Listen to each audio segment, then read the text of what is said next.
to go into conventional modeling. Wait, what do you mean by that? To contest for Miss World Kenya, Miss Universe Kenya, while still wearing the hijab. Yeah. This No, year, that's this year that's the goal, to become Eden. I've already seen I'm keeping up with the information, knowing this day will Yeah. auditions. I have reminders make sure on you my do phone. make sure you do Miss Universe first of all, because I was talking to, I don't know if you know, Miss Universe 20, not last year. Last year is 2018, 2017. yeah. What's her name? Scarlett Were. Yeah, I know her, but we're not that good friends, but I know her. Yeah. I met her in one of the interviews we did together. It was just about modeling, and she was giving her perspective of being Miss Universe, and I was giving my perspective of being Muslim and still on the runway. And, Yeah. I think we just connected really well, and she was telling me about the whole process and Yeah. how to go about it, and she was really encouraging me to push towards that. If not, That would be insane. That would be crazy. Because I'm just looking. I'm already thinking about it right now, and I'm like, yo, this will be really that's interesting. the goal for this year, to go bigger, go big or go home, man. Because you have all the qualities, and you see even the other models that we're talking about who are from who represent just Islam. Is it Islam or Yeah, Islam. Islam, right? I don't want to misquote anything, because people will always be ready to correct me. I'm just saying it from how I'm trying to understand. And you see all these things, our generations are so different because we interact. Everybody interacts with everybody. So during the old days, kidogo, it was a bit everybody was just secluded in their own corners. But now this generation, it's people are blogging, they're shooting together, they're working on projects, business together. Encouraging diversity. Exactly. So we really have no choice but to understand each other. True. Now I was talking about the Miss Universe, because I brought one of the directors of Miss Universe on the podcast. Yeah. We talked for almost How have I not seen that one? I'm going no, to. because I told you my content is I shoot every single day. Because I think I've watched But I post once a week. all of them. I pace myself. But I talked to one of the directors, and I was telling her you understand, even from just doing the podcast and how they approached Miss Universe last year on the digital platform, it created more awareness. So a lot of people really were aware of what's happening. Yeah. And for me, I can just speak for myself, the videos that I shot and I edited, I have a very diverse reach and just network of people, and even just friends. So I was you see all these other things like Miss World Kenya, Miss whatever and everything, we're not up to date with when is the audition, where's the nini, so you really don't know. But from what Miss Universe did last year, everything was out there. You'd know all the process, who's been eliminated until got to the winners, finalists. to the finalists. So I was telling her this year you should be prepared, because I was asking her you really need to keep in mind that what you did last year will affect even the people who will come this year. Because once you post now you're auditioning for A, B, C, and D, first of all expect a very diverse group of women who will come here.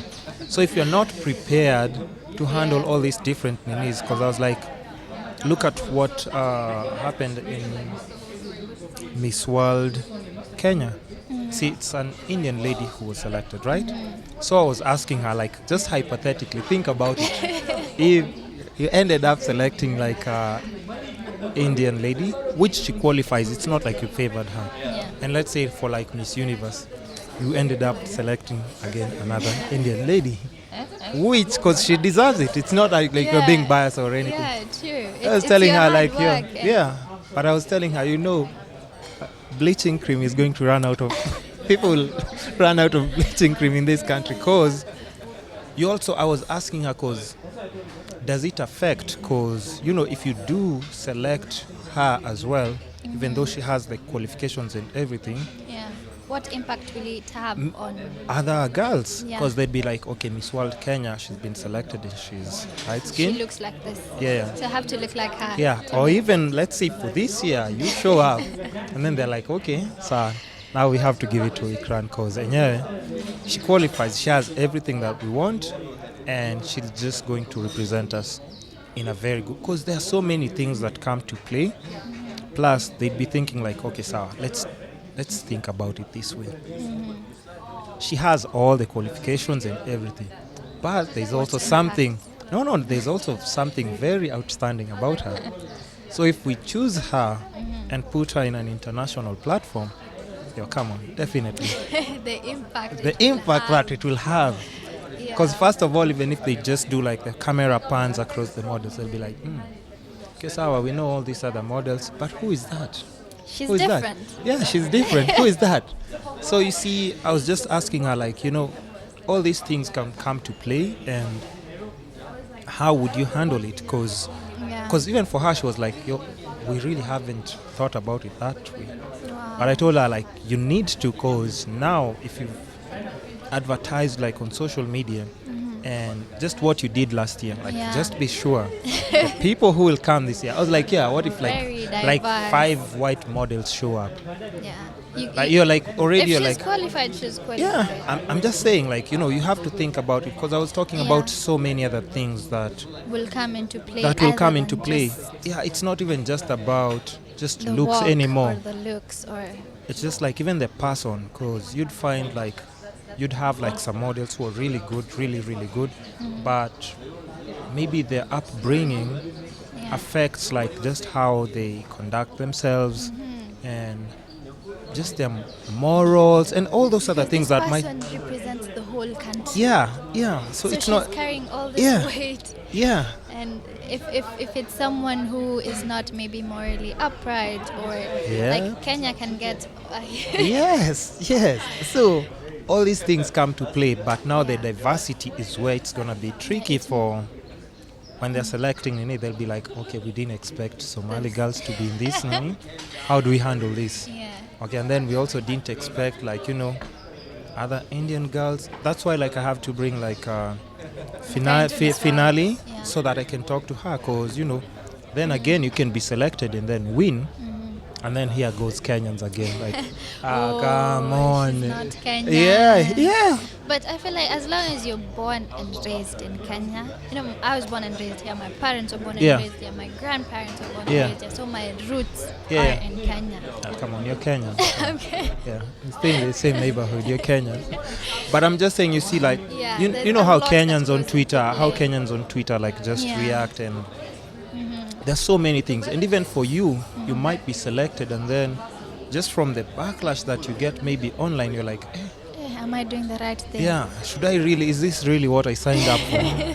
Yeah, but you see, like finale, when she went for the Miss World platform, she really did represent Kenya in a very, very good way. And I've seen like she's actually using that platform to do so much. She's like meeting with the president. And I remember when I was younger, was it like 2004, 2005, the Miss World Kenya then. The one who had, I don't know if you remember, she had like a Jiggers campaign. Like, That's Cecilia Mwangi. Why are people calling her the Jiggers girl? No, it's because I've had 3 people on the podcast. I feel like she is easier to remember because the crown is not just like something related to beauty. Of course, that's like the beauty, the walk, all of that is important. But once the crown is put on your head, you are given a responsibility to do something that is bigger than yourself. A bigger responsibility. So she did something for her people, for her community, for her country. Like she actually went out and used that platform for good. And I feel like that's why it's easier to remember her. Yeah. And I feel like for me, if God willing, I'm able to get into any of those. Oh, you will. God willing, inshallah. Oh, you will. I feel like if you're that's planning the to get into them, beautiful part of it, being able to give back to your people, give back to your country. create a change, because that's how change starts. It starts Yeah. with one person with a dream, and then if you pass on that energy to the next person and to the next person, that's how the country will grow, and you'll inspire other people to do the same. And yes, it's a crown on your head. You've done something for yourself, but you've also done something that is bigger than yourself. I can't wait to share this video after you've been crowned to represent Kenya somewhere.